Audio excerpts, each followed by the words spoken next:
Michelle. I'm a producer and editor at Frontline. I work on a lot of different kinds of projects. So I work on films, I work on podcasts, and I also work on interactives. I'm here today to talk about primarily our interactive work,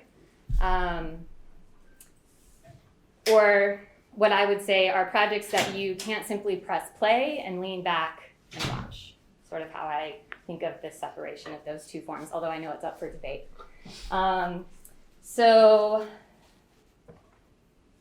one thing I wanted to put forward at the outset is that no matter what form we're working on at Frontline, be it a podcast, a film, an interactive, VR, which Rainey really championed for a while to investigate journalistic standards and come up with some guidelines for how to use VR in journalism, which you might have met her along the way while she was in the program here, or also you can explore that paper online.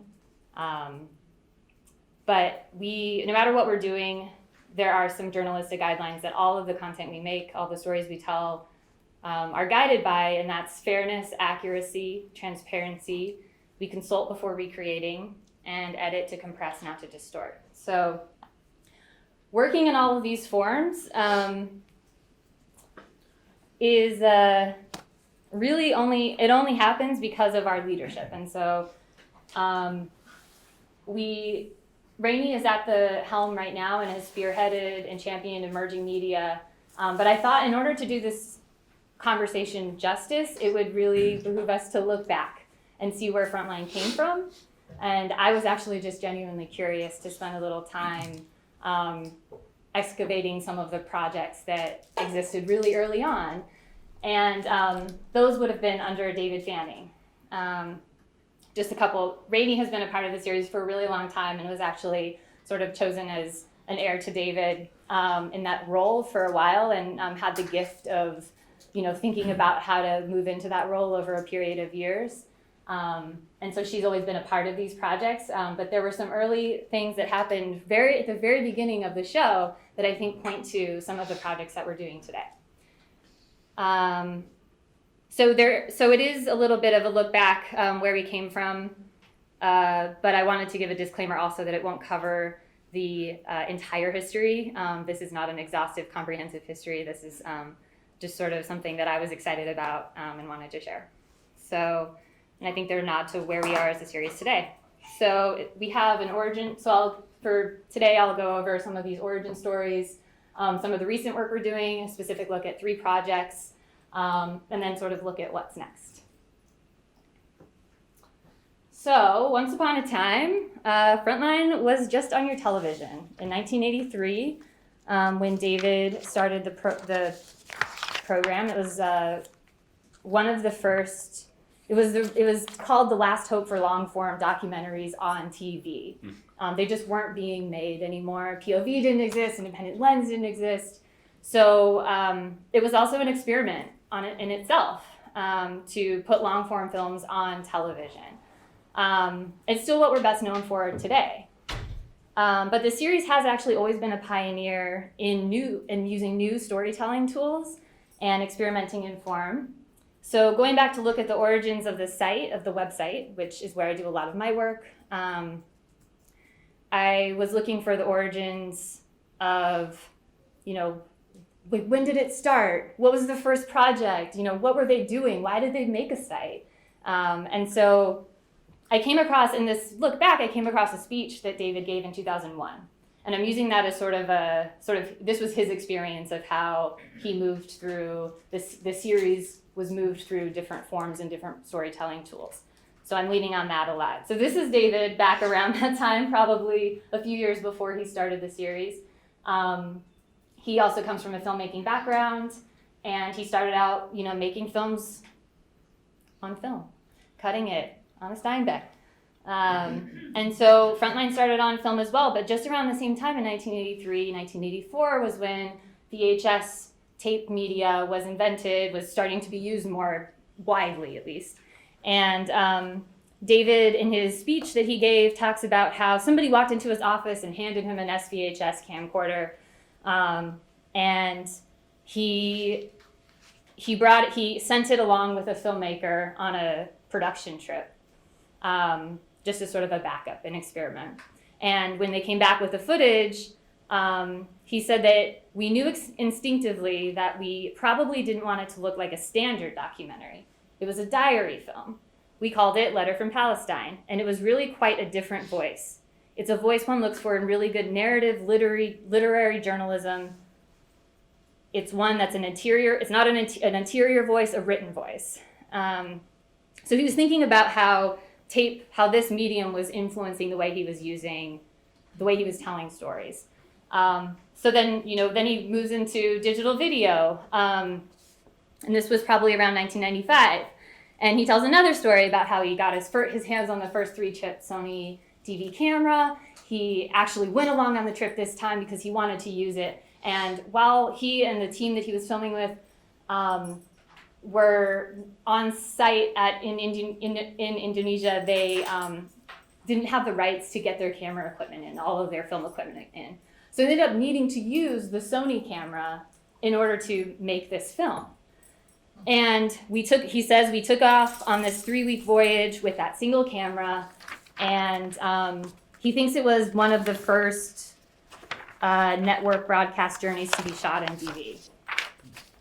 So, and he nodded to the mobility that they had, and they wouldn't have had if they had the other gear, as well as even the chance to film anything at all.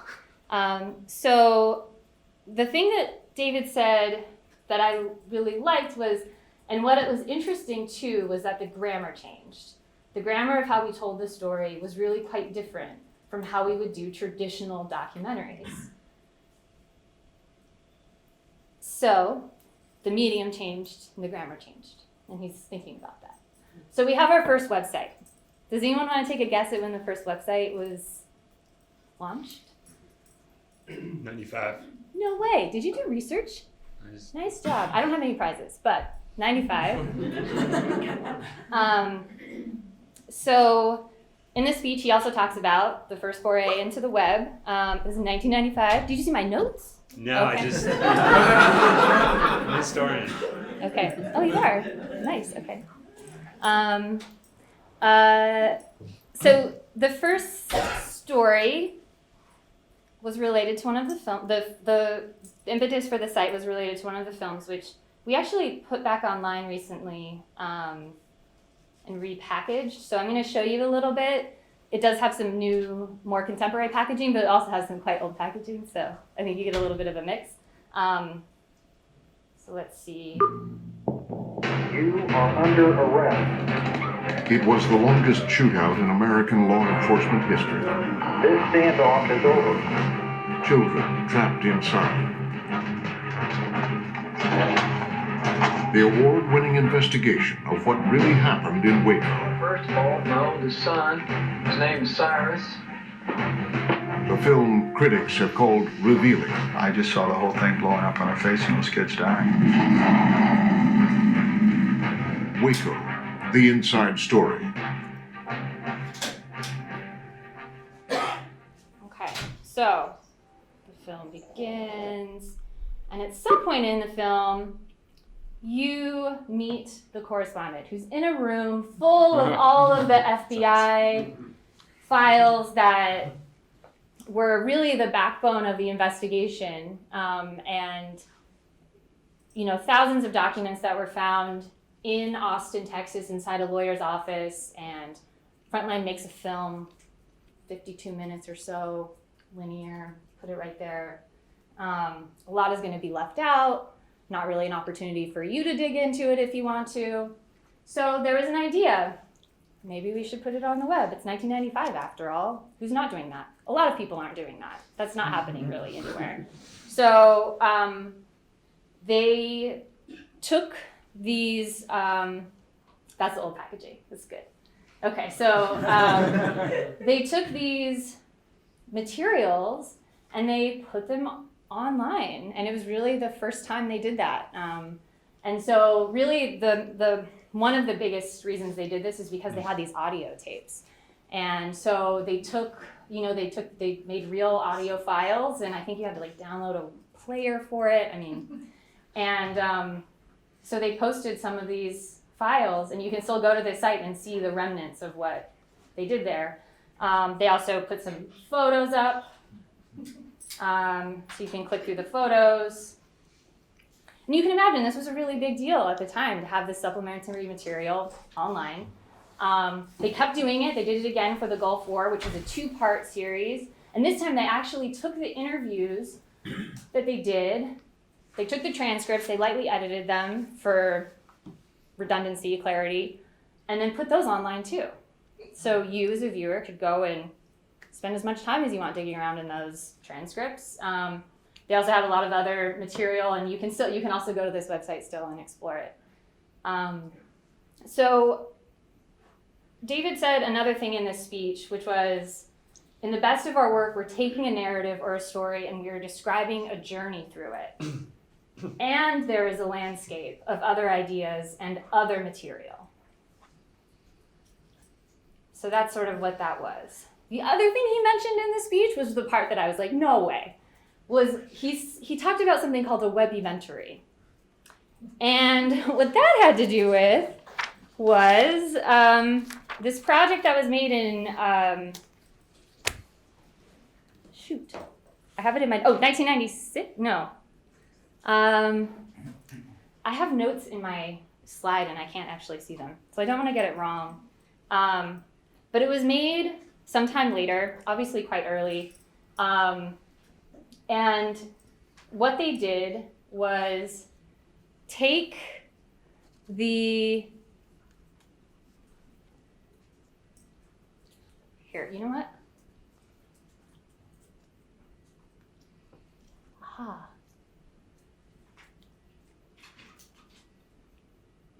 Okay, do you want to guess what year this was? For that, I don't know, 2002. It was 1999. So he says, we did a film called Smoke in the Eye about CBS and 60 Minutes and the tobacco company Brown and Williamson. In the course of that story, about 5,000 pages of Brown and Williamson documents landed on the doorstep of a professor. It's told very briefly in the documentary, but when we got the 5,000 pages, we deconstructed them, and we decided to pierce through those documents in a way that would take you on a journey through them on the web. And this was very rudimentary. This was 1996. We didn't have the kind of technology you have now in 2001. We didn't have the interfaces you have now. We went through them and we picked out elements of those documents from very first early meetings in 1953. There was a progression on the part of the tobacco companies from first saying, this stuff isn't so bad, we'll be able to fix it, and then, gee, we've got some problems, to let's call in the lawyers. And that progression was a narrative of sorts. So we called it a WebbyVenturi. And they called their WebbyVenturi the Cigarette Papers. And it is a docudrama in 3 acts. And the way that you can explore it is by clicking the arrow at the bottom. There's a prologue, and there are documents embedded, screen grabs of documents embedded, links to full documents, and it goes through the acts. So they're using, so I was thinking of what he said about taking a landscape of material, taking a narrative and the landscape of materials that you have a narrative already, and then there's a landscape of other materials and ideas that go with it. But this was taking that landscape of materials and making a narrative on the web. So fast forward to 2012. This is a very fast-moving GIF of the evolution of the website over time, which would advance us into 2012, which was a big year. It was when ODL started. It was when I think the first VR documentary, Noni Delpenia's documentary, premiered at Sundance, VR documentary. there were a lot of things happening at Frontline in 2012 too, that I could do like a whole other, I've just gone down the rabbit hole of all these projects. There are like slides at the bottom of this presentation that were like, there's no way. But Frontline was doing so much cool stuff on the web, in my opinion. And 2012 was a big year for them. It was also the year that Rainey was named the successor to David, essentially. So I think she was also getting to really, drive and think about influencing, like really pushing forward these new forms and embracing new media. So so there have been so many things that Frontline has done in that time, but then now we're, it's VR, the podcast, video, like thinking about platforms, YouTube, Facebook, social, reaching audiences. Tonight, a film is airing called For Sama that I highly recommend everybody watch. And also it's going to be theatrically released, which is also a new way of being out in the world that Frontline really hadn't done before, that Rainey's championing and making happen. And so there are lots of different ways that Frontline is telling stories and putting their stories out in the world. The projects that I am here to talk about today, they're more recent, but I think they also, coincidentally, point back to some of those first projects we looked at, the collections and also the WebbyVenturies. The first project is the Transparency Project. And this was a call to a problem. The problem was that fewer than half of Americans in 2017 said that they could name a news organization that they think reports objectively. So journalism had a trust problem.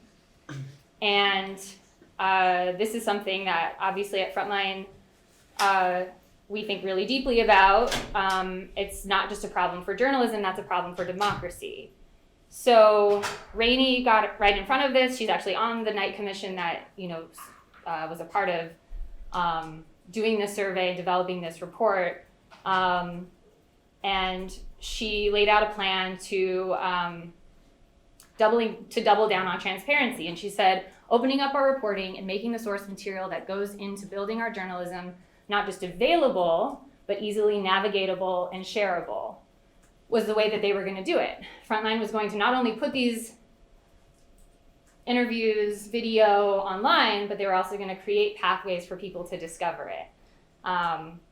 And so and she brought in someone who's been working with Frontline for a really long time, Phil Bennett, who helped senior this project. He's a senior special projects editor, has been with the show for a long time. So their Transparency Project is really two parts. They're the collection of interviews, but again, they've been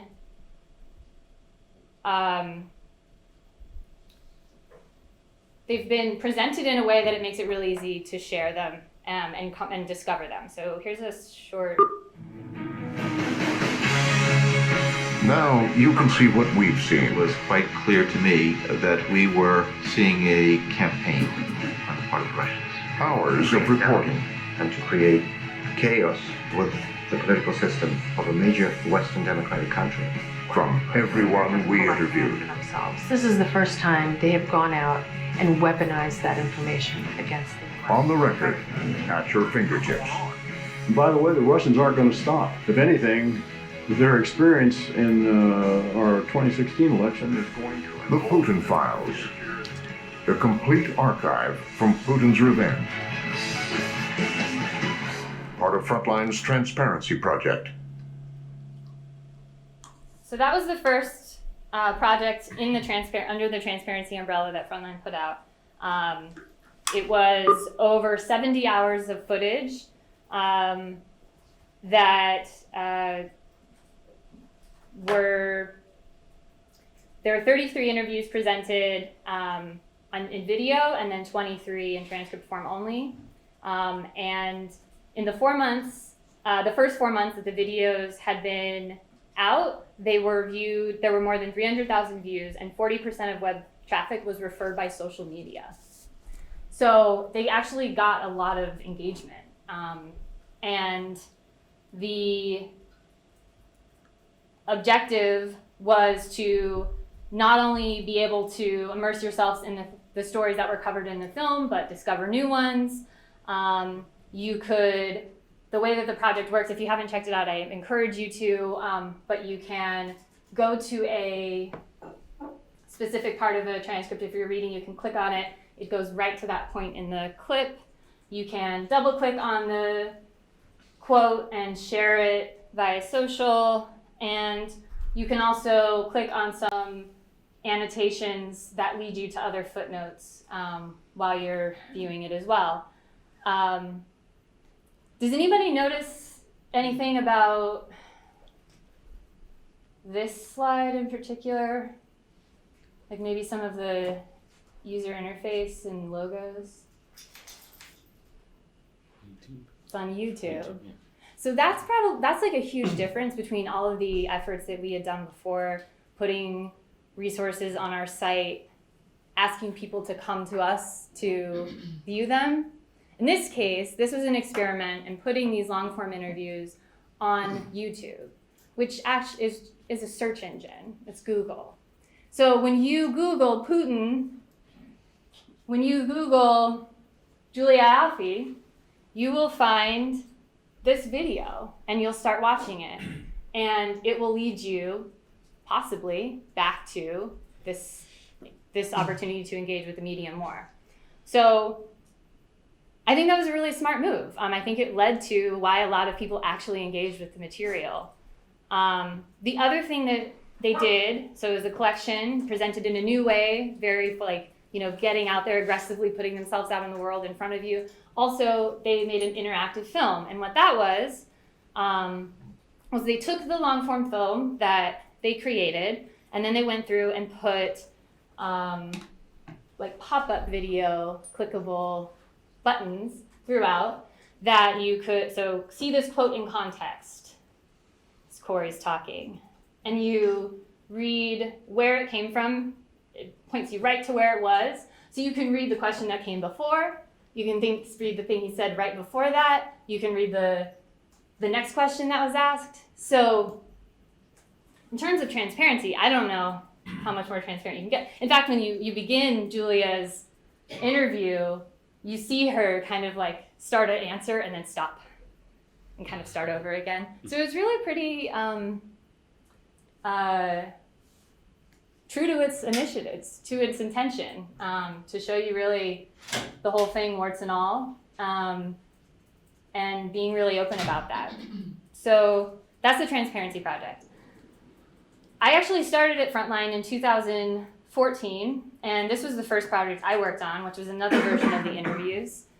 And before we were thinking about how to put them in front of people, we were thinking about it, we just didn't have the right ideas yet. And it was a different time.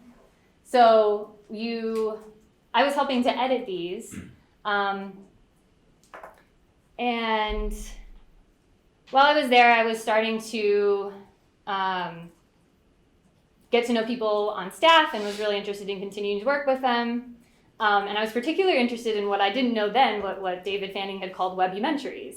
And that started in 2012 when I was sitting at my desk and I was pointed to Welcome to Pine Point, which I'm sure most of you are familiar with, and if you're not, I encourage you to check that out as well. And I remember having this personal eureka moment. As an editor also, I have a background, my training is really in editing, and I think a lot about editing. And I think the thing that this did, besides just being a really great story, was that it gave over my control. If I was making this, I was thinking of the creators giving over their control for pacing and handing it to me as a user, as a viewer. And so I could stop and sit with a moment for a little bit. I could listen to a song a little bit longer. I could poke around at the pictures and move things around and feel that and sort of lean into that tactile experience that they were trying to create. But also I could just keep moving through it and I didn't have to engage in any of that. So it was really user-driven. It had a big impact on me. I sent it to everyone I know. This is the email I sent to my brother. You've got to do this. This is in May of 2012. My grandma, watch this when you can. So I was really, I was into it. I wanted to make them.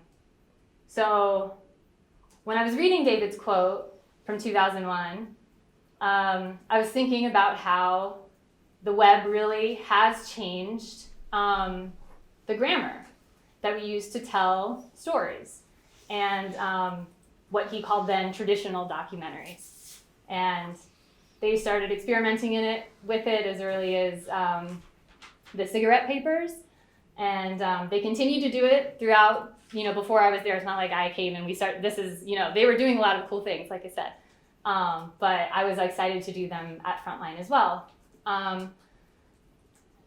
So again, I was thinking about remixing, using the landscape of materials to make a narrative on the web instead of making a narrative over here and having the landscape of materials exist on the web. Okay, so Jeff, I'm so glad you're here.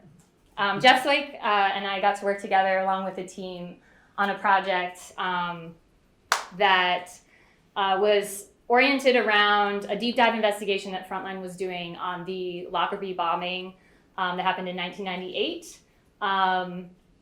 And it was a terrorist attack. Nearly 30 years later, all the perpetrators had never been held fully to account. So this was, super righteous territory for Frontline to be doing a new film. But there was another reason why Ken Dorenstein, the filmmaker, was making the film and was trying to solve the case. It was because his older brother was on that plane, and he was one of the 259 people who never returned home after it was bombed. So one afternoon during their edit, I'm working on various projects, maybe cutting some of those oral history interviews, I don't know.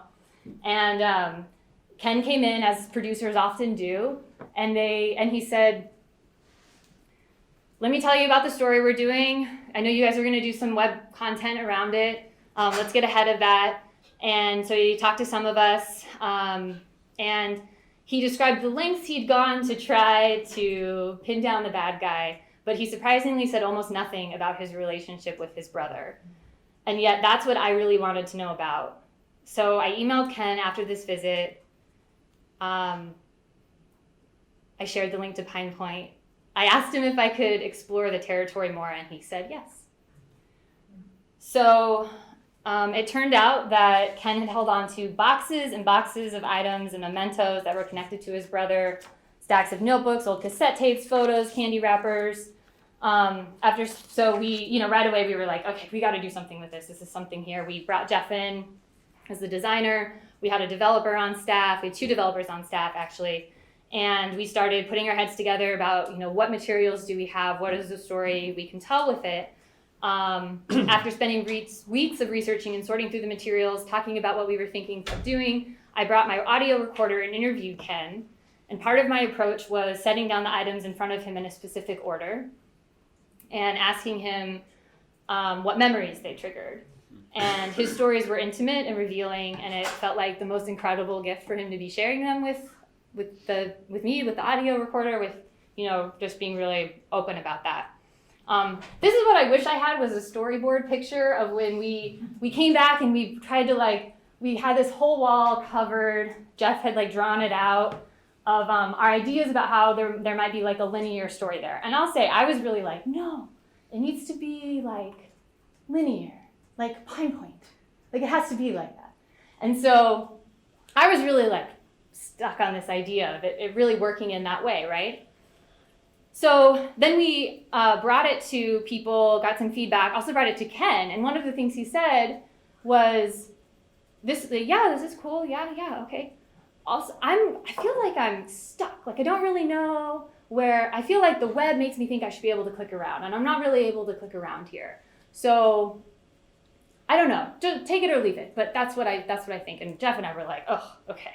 We had a come to Jesus talk in a parking lot at night, thinking about how it was we gotta flip this around. We've got to do something that helps that user experience go better, because it's so integrated with the story experience. And so one of the things I remember is, as we were texting and going back and forth, I went to the Museum of Fine Arts with my husband, who was like, "Can you hang out with me?" So, and I thought I would, and while I was there, it actually ended up being a really good, venture out for a little bit, because I was thinking about the curation of museums and how the curator decides, what order they decide what objects they're going to present, they decide the order that they're going to be in the room, and they have an idea for how you're going to experience them, but you, because you're used to being able to get up and walk around and move the way you want, you can do it any way you want.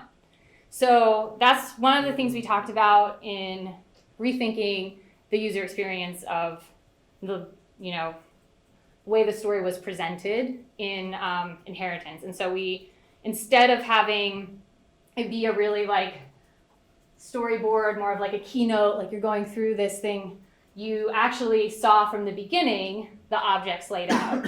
And there are indicators that tell you which order you should go in, but you could start with H if you wanted to. And that was Inheritance. And so here's this short clip.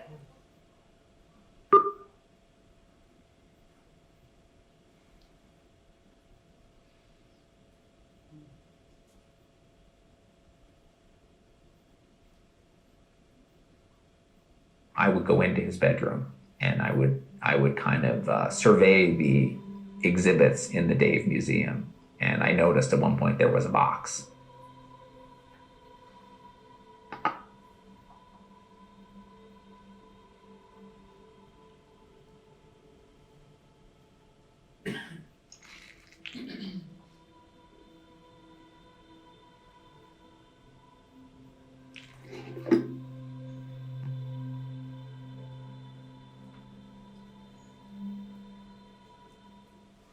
So that's a quick slide through one of the chapters.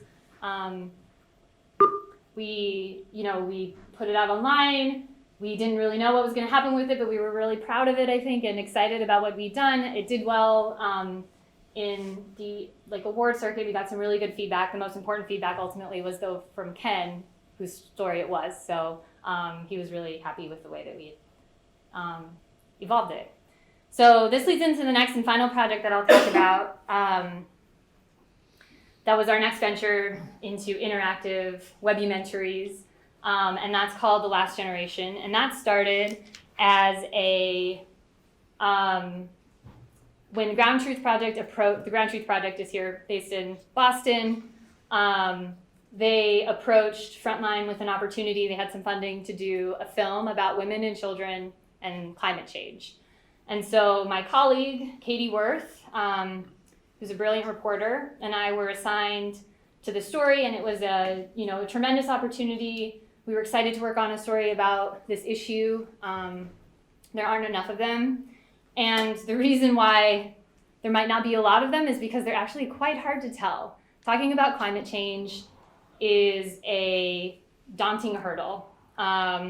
It's a problem so overwhelming and abstract that many people just turn away from it. You see a headline that's about polar bears on ice or how the world is going to end, and it's really hard to bring yourself to spend any time with it. So we were thinking a lot about that from the beginning. We also thought we were making a film. And so we decided to go, instead of focusing on women and children, we thought, well, how about we focus on just children?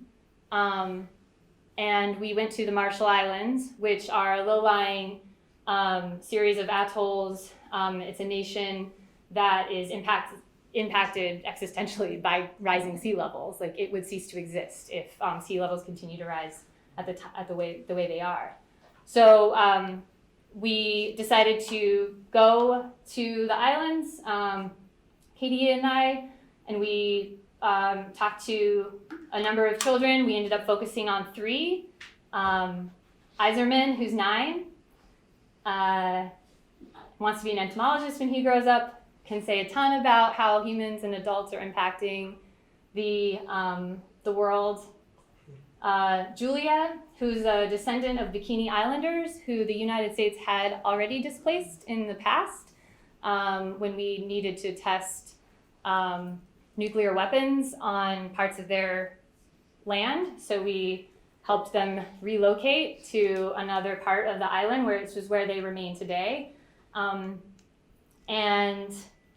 then there was Wilmer, who we met at a science fair and was presenting on a project about land erosion and how to stop it, and also told us he wanted to be president of the Marshall Islands when he grew up. So we had these great characters, rich stories. We were out on the islands for about 3 weeks altogether. And we came back and we're trying to make a film. And this is just, I was like storyboarding out some things. And basically what we were going to have to do to make a film, and we made a few cuts, short, rough, but what we were going to have to do to be able to tell the story with children was buttress their voices with really strong reporting and most likely adults. So we did interview some adults while we were there. We thought about how cards would be incorporated, would narration be incorporated, how are we going to be accurate, fair, transparent in a film, and also have 3 characters whose stories are very complex, but we didn't think that would be served by having a lot of narration or cards and mess around, so we thought, what about if we take this project and do something kind of like a graphic novel with pictures. So this is a book I love called The Photographer, and they combined photos with graphic novel style storytelling. It's nonfiction. And so this was sort of an inspiration. We started talking to some graphic designers and comics, and we were thinking about how this might help us tell the story in a fair, truthful, accurate way, not let people poke holes in the science and reporting, not oversimplify it, because that's sort of one of the crutches that a lot of journalism can do, is sort of fall back on ideas that aren't necessarily as simple as they sound. And so we wanted to be able to unpack those, but not feel heavy-handed in a film. So after spending some time doing that, we also thought, what if we want to make an experience that the viewer actively engages with and moves through at their own pace, and then we can include the in-depth reporting that Frontline's known for without burying it in a card and graphic. So here's our team, part of it.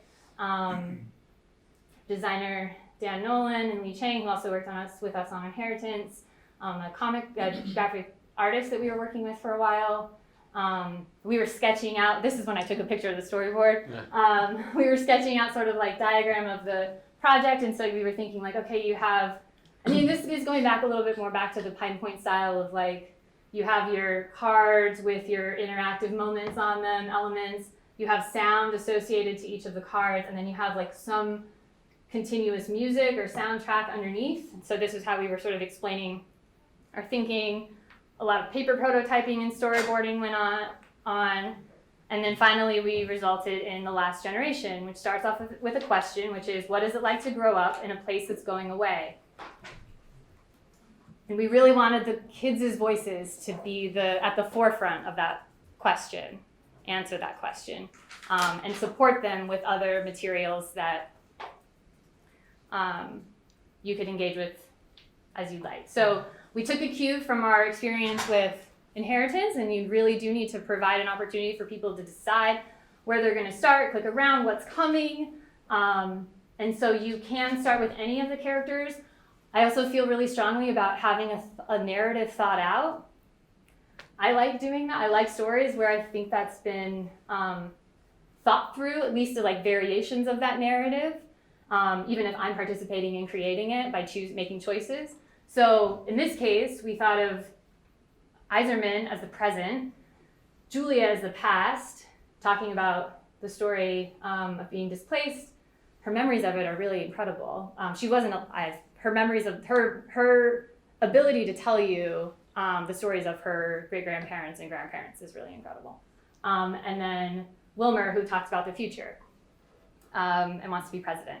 So I think I have a little clip.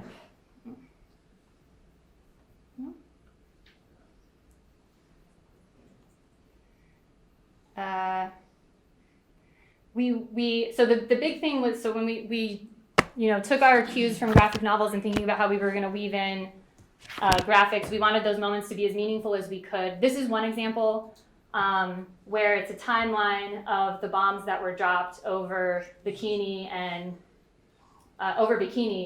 And as you move through as a user, every year you press, and some of the bombs fall. 1948, some more of the bombs fall. 1951, more, 1952, more, and then it just goes on from there. In 1958, they just need to get rid of everything, so they just like let it roll. They needed to get the project done. So, and this at the bottom tells you that the Hiroshima bomb was 15 kilotons, so that's your sense of size. And I would say this graphic was really, a lot of people talk about it after they experience the story, and one of the things that makes it really impactful is the sound. So sound is always so important in these projects. It's too bad that people aren't turning the sound on these, but who knows if that'll change in time.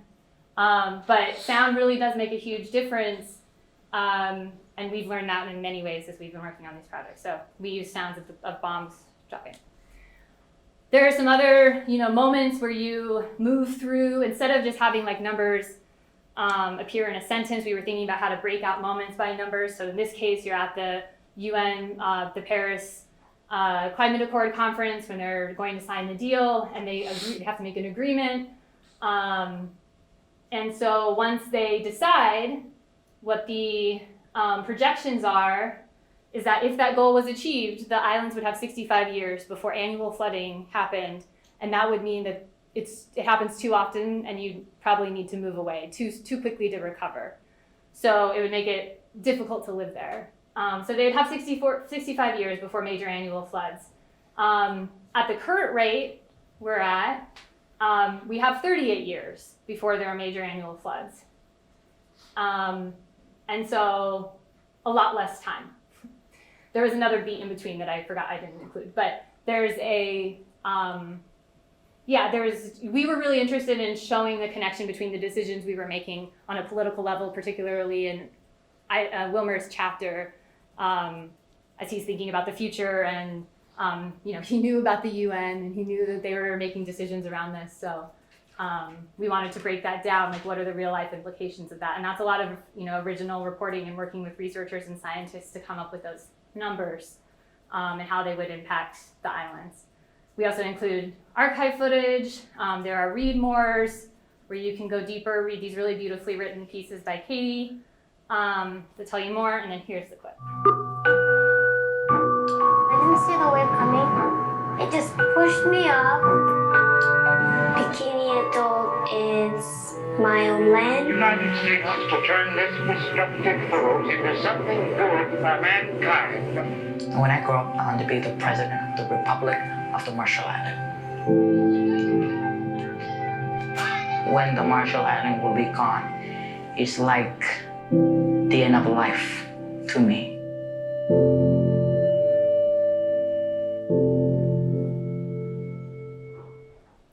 So that project came out in 2018. There was this curriculum developed for it that's being used in classrooms, which is really exciting. We won some awards for it, which we're really proud of. And one of the awards was the World Press Photo Award Interactive of the Year, which was the first time they'd ever done that. And it was the first World Press Photo Award for Frontline, so it was a big deal for us at the series as well. And what it meant was that they took the project and they tour it around the world. This is what they do with their photos. They create a tour, and we worked with them a little. They were like, can we have the offline media for your project? And we were like, what are you going to do with it? And they wanted to create a way that people could explore it physically in a physical space, like an installation, and they needed it to work in places where there's not Wi-Fi, dependable Wi-Fi. So they took the project and made it into kind of like an app, an offline app. And the premiere was in Amsterdam. And here's how they created a kiosk. You can it's a touchscreen for headphones. You can see where they're at in the project. There were some other displays of it as well. There were some other projects on here too that were a part of the awards.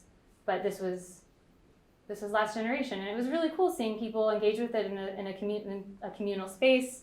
And so it led us to think a lot about what's next, and that's where I'm going to end off. And I don't have a ton of time to talk about it, but that's okay because I can't say that much about it because it's an ongoing investigation. But I can say that we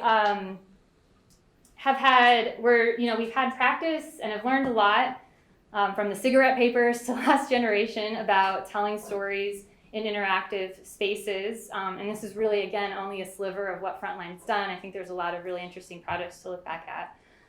And in this next project, we're interested in drawing on those experiences and drawing on those experiences to create ways that people can encounter the project unlike we've really thought about before.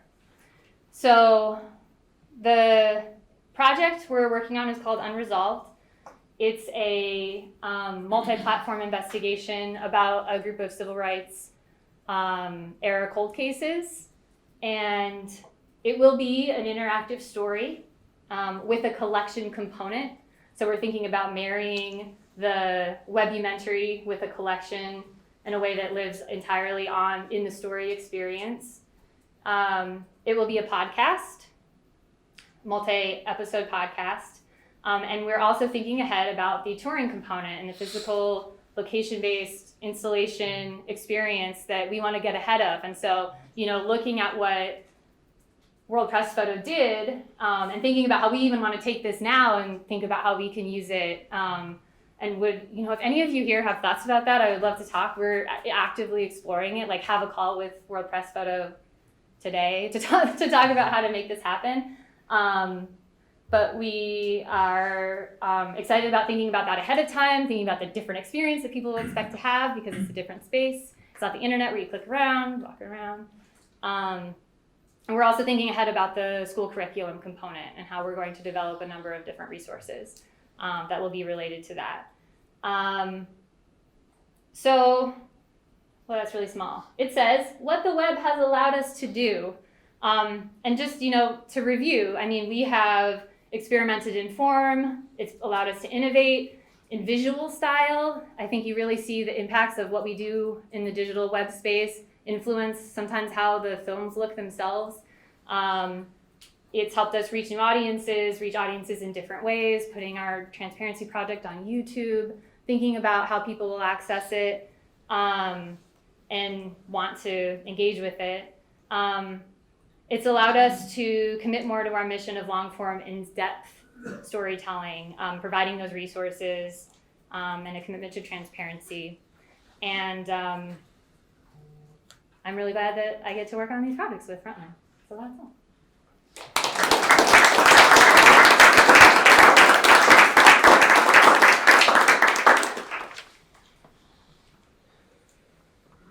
Questions?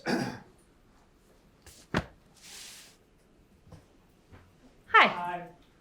Two kind of parallel questions. One, what are the internal and external pain points that you have found kind of in pursuing this form?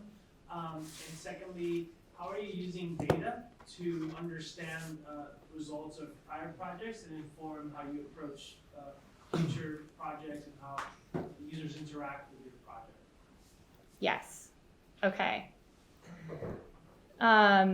So internal and external pain points. I think one of the hardest things and best things about working at Frontline is that we, like I said at the beginning, everything we do goes through this very rigorous editorial process. And that's no different on these pieces. At the same time, we're still continuing to produce a year-round long-form investigative film series, have a number of other initiatives in the works. So I think one of the challenges is just coordinating, scheduling when that review process happens, being ready to participate in it. And I think that the other thing that is really challenging, but is also we've been allowed to do, is pivot when we think that there's a better way to tell a story. So I gave some examples of that too, where we've worked on it for a few months, and it should be a little different. And so maybe we should try something else. And do we have time to do that? And so getting the resources and support to try new things. And external pain points, I think, has to do with your next question, which is like how we think about evaluating success. I think they really made some progress on the Transparency Project, where they're thinking about reach and how do you get people to find the thing that you've spent so much time making. And, you know, these are hours of interviews that are edited by a person. I was that person at some point. Like, it takes time to create these resources. And so you want to make sure people see them, and it's our job to do. That's part of our job. So we are thinking a lot about that with our next project, and we've seen. But what's encouraging is that we've seen progress, but from the interactives we've done. Last Generation is in terms of views, is the most success, most views of this kind of project that we've done. It actually does better than some of our films even, in terms of like page views. And there's a really long time spent on page compared to articles. So we know that there are different ways that people are embracing the form. However, it's really hard to get people to go to it, and we want to do better. We want more people to see it even then. So that's why we're thinking about not only trying to increase the number of people who encounter the next project, but we're also thinking about different ways we're thinking about success. And I'd actually like to thank the Comparative Media Studies program and Sean Flynn's paper, because I've looked at that and thought about how, back in 2012, snowfall was the other thing in 2012. A lot happened that year. So it was his look back at some organizations thinking about how they were thinking about success and these kinds of projects. And the landscape has changed a lot since then even too. So I think it's, it's always a push and pull and a tension around like putting content on other platforms, but it is the way that people encounter work now. So we're thinking about how to work with that for the next interactive project as well. Sure. Thanks, Michelle, for your presentation and all your work. Can you talk a bit more about the educational component? I had no idea that you were developing curriculum out of your projects. And when did that come about, and do you do it with most projects? So I'm also really excited about that part of this project, and I hadn't really thought about it ahead of time, clearly, and like now we're talking about it for the next project. Frontline is based at WGBH, where PBS Learning Media is also based, and WGBH has an education department. And so they came to us, and I'm not sure who put the project in front of them, but they came to us. It might have been Ground Truth. They came to us and said, we want to create curriculum around this. They worked really closely with us, with Katie Worth, the reporter, talking about how they were going to approach it, and presented this. I showed you the screen grab of how they present materials on their site. And they do work like that for programs throughout the foundation. So at WGBH, there are a number of national series, Nova, American Experience, Antiques Roadshow. So if you go to the PBS Learning Media site, there are lots of resources really that pull from materials that are created for PBS programming, and create and present content to use in the curriculum around them. So yeah, do you have any other questions about that, or how that? Yeah, so do you think about it for most projects you develop, or?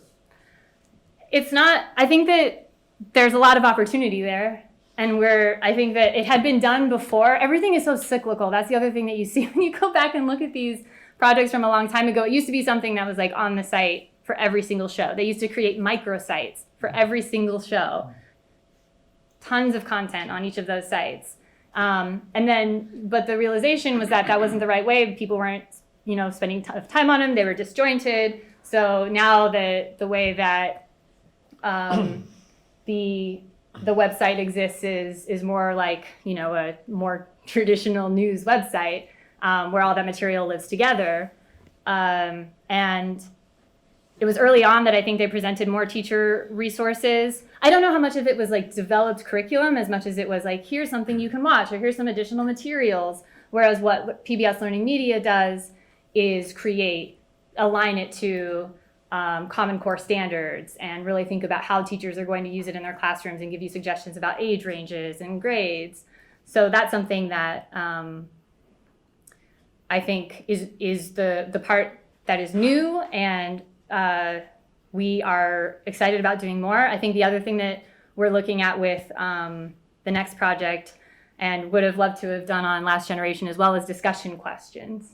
So, and those are, it's just resources, right? Like just people to like do the thing, money to support them, So I think it's something we're talking about, and I think it would be a huge resource.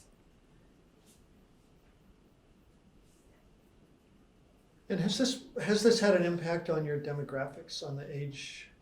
I know for a time, a lot of television documentary series, not just this one, we're getting like news, like cable news, a fairly old demographic. Yeah. Has this shifted at all? Have you been able to reach the audiences that you're trying to reach that are outside that demographic? I think our YouTube audience is definitely younger. And on our website, it's harder to measure sometimes with projects like this, which is another thing that we're thinking about as we're trying to think about metrics for our next project and creating opportunities to measure that earlier on, gather that information wherever possible. But I think, and I know that the site, the Last Generation, skews younger than our platform, than our broadcast. And also more diversity in gender. So it is reaching different audiences. And have you gone out to Snapchat or Instagram? POV, for example, has. Is that something you guys are doing? We had a Snapchat early on as sort of an experiment. We didn't continue that experiment. What was the other one you said? Instagram? We do a lot of work on Instagram, and part of the reason I wanted to remember which one it was is because I think when you're a public media series and you have limited resources, Rainey's been really smart about this, is sort of like having room to experiment and try new things, but also thinking about where you're going to cast your bets. And so I think with Instagram, there was a lot more. We already had an audience built up there, but we didn't have it on Snapchat, and so. The resources editorial, again, everything needs to go through an editorial process, even if it's on social, especially if it's on social. That's where it gets shared the most and can be circulated more widely. So we have decided the resources have been put into Instagram stories. So stories in the site there. We have a big presence on Facebook, a big presence on Twitter, now on YouTube as well. I just had a question about whether you're using tools like TikTok or Twitch or any sort of new emerging media platforms for any of your content. We're not, no, and it's similar to the answer. Yeah, like we haven't.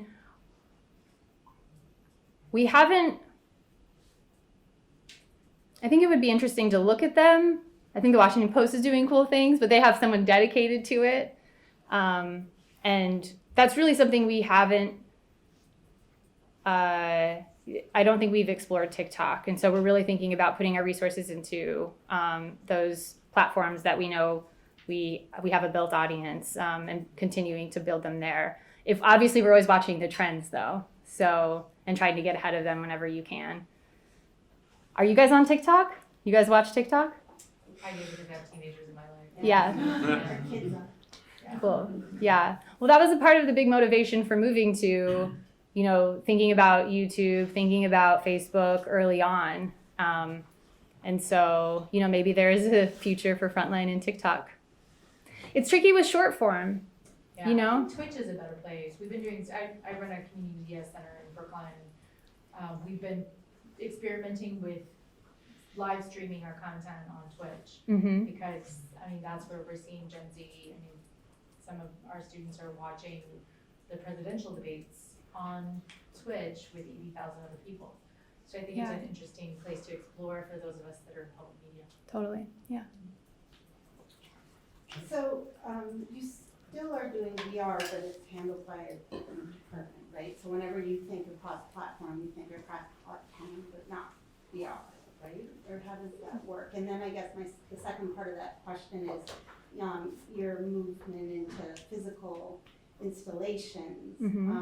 Why? What is it about that you want to, that's justifying your move into it? And does that at all connect with VR? Because of course, VR spaces are in physical installation. We see a lot of physical, digital work. Yeah, definitely. We actually thought of VR as a possibility for the project we're working on because it already had such a presence in physical spaces. And so we thought about maybe there was an opportunity there since we've had experience doing it and we've some reflections on that. I don't think we don't think of VR anymore. So yeah, that's an example of where we were thinking about it. We are also, the reason why we're thinking about moving into physical spaces is because we think it's an opportunity to have more moments of encounter and different ways of experiencing the journalism. And so if you can come across it on your phone, maybe you see the project in a space that's at a festival, but what we really like to do, and what's important about this, so I'm glad you asked this question, what's important about the touring component is that we want it to be like a kit that you can bring into a lot of different community centers. So it's not really, I mean, we'd love to have it at a festival and we'd love to have it showcased there and have people be able to encounter it there. But we're also thinking about how it will work in spaces like a library, like a school gymnasium, and maybe have a few different kits out at once. So we're working with an installation artist who's done a variety of projects that some of them break down. And we are excited about thinking, we just want to make sure that it's not something that people just see in certain spaces. We want to make sure it's really shared. It's like getting in front of the public, working with stations to host it at their sites, create programming around it. Yeah, and I think it will create like different kinds of dialogue, different opportunities for ancillary presentations and projects that can appear beside it. So it's just Frontline's trying to move into local journalism. That's too, true. Right? Yeah, exactly. We just started a local initiative. Place-based, local based. Yeah, exactly. Exactly. Yeah, and it would be really cool to think about how to create. It would be, I don't know if we're thinking a lot about the phone. Yeah. Clearly, I keep picking it up. So yeah, we're thinking like, how do we make the physical space that you're in be able to experience the journalism while you're, and not have like there's still this problem with access with VR, I think. And so we're thinking about what people really have in their hands. And so we're trying to use that as a tool. Jeff? Hi, what's your name? I have to follow up with a question. Last time I saw you, I was asking about templatization projects. So, because obviously, a lot of these web projects, like you can call like inheritance or like last generation, is kind of like one-off art pieces, and there's always a desire for if we want to kind of turn it into a template that can be reused for future projects. So I was wondering if that's happening in that discussion internally in terms of like. I know there's been some that's been entertained, like creating templates, but do you think that's potentially going to happen? Like, what are the pros and cons of that? And how might that affect storytelling in the web media if it does end up going? Like you mentioned, Snowfall. Yeah. Like New York Times very much templatized their kind of like direct documentary pieces. Right. This Frontline, plan to do a similar thing. I think we always want to think about why we put a lot of resources into something. You're not only thinking about the lessons you've learned to apply to the next big project that's going to take a lot of resources, but you're thinking about how you can apply those things throughout other projects and how it'll trickle into and influence other ways that we tell stories. We haven't templatized ourselves something like Inheritance or Last Generation. We know that we were approached by another series in the at PBS because they were really interested in using the Last Generation as a template. And so they actually worked with a company to sort of create a back-end CMS that would allow them to put in their own materials, and they launched that project. And so there is interest in templatizing. What does that mean? I don't know if I wonder if there's room at the table for all of it. I mean, what I would love is that people think about, I can't wait for the day until I say something like, here, watch Pine Point, or, oh, I worked on this thing called Last Generation, and people it doesn't take 10 minutes to describe what we've done. And so that is something I'm looking forward to. If there's a template that helps people get to know what the thing is, and then when they see other cool projects that have really been designed, like the user experience, the design of it is really connected to the story, and that's what really inspired it, they'll recognize the value in that. So I think trusting the people, the audiences, we're not going to keep it from happening if people are interested in doing it. I don't know if it'll always serve the story the best, and I think it's still really, the onus is really still on the storytellers to do a good job using the space well, but I don't know, maybe it'll make more people watch interactive documentaries and not, stutter.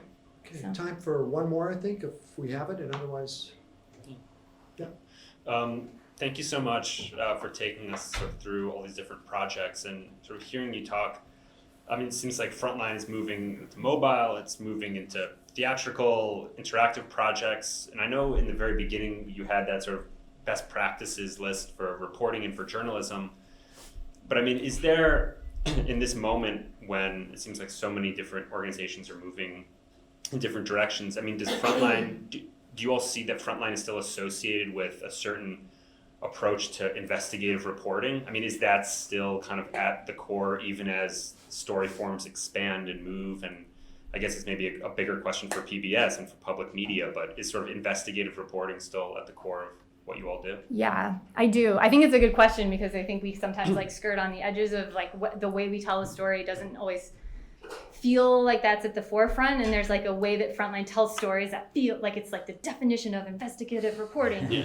And I think that what's cool is that while that is always at the heart of our identity as a series, and Rainey's really committed to that, David was committed to that, our managing editor is very committed to that, finding original journalism, doing in-depth long-form storytelling. We're also thinking about different ways that people can hear those stories and experience those stories, and they're still investigative journalism. And so a project like Last Generation is, we wanted to we were thinking who are the voices you should hear? It's the kids. That's who we're asking this question. What is it like to grow up in a place that is going away? But we still needed to provide the investigative part of that story. This form allowed us to do that. I think in a way that felt better than trying to layer it into a film, which is our more traditional, using the investigative voice over the kids. So it was just a different approach to that. But yes, it's still at the identity, chronology, character, original journalism. Rainey says that a lot. So.